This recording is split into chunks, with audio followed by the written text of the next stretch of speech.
Doctor Himika Agarwal असं या मयत मानसोपचार तज्ज्ञ महिलेचं नाव आहे. डॉक्टर हिमिका अगरवाल या 40 वर्षाच्या होत्या. हिमिका या डॉक्टर राकेश चंद्र रिटायर अगरवाल यांच्या कन्या होत्या. तसंच त्यानं ऑफिसर्स सिटी 2 सोसायटीच्या 5व्या मजल्यावर राहत होत्या. 2 ऑगस्टला नंदग्राम पोलीस स्टेशनला राकेश चंद्र अगरवाल यांची मुलगी हिमिका अगरवाल यांनी राजनगर भागात असलेल्या ऑफिसर्स सिटी 2 सोसायटीच्या 5व्या मजल्यावरून जीवन संपवल्याची माहिती मिळाली. अशी माहिती एसीपी जियाउद्दीन अहमद यांनी दिली.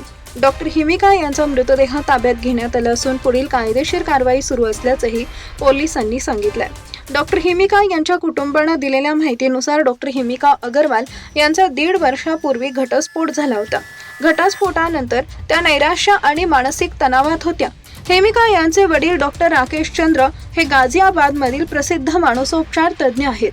घटस्फोटानंतर हिमिकाच्या मानसिक आरोग्यावर गंभीर परिणाम झाल्याची प्रतिक्रिया डॉक्टर राकेश चंद्र यांनी दिली आहे. डॉक्टर हिमिका यांनी 5व्या मजल्यावरून खाली जीवन संपवल्यानंतर सोसायटीमधील रहिवाशांनी त्यांना तातडीनं रुग्णालयात दाखल केलं.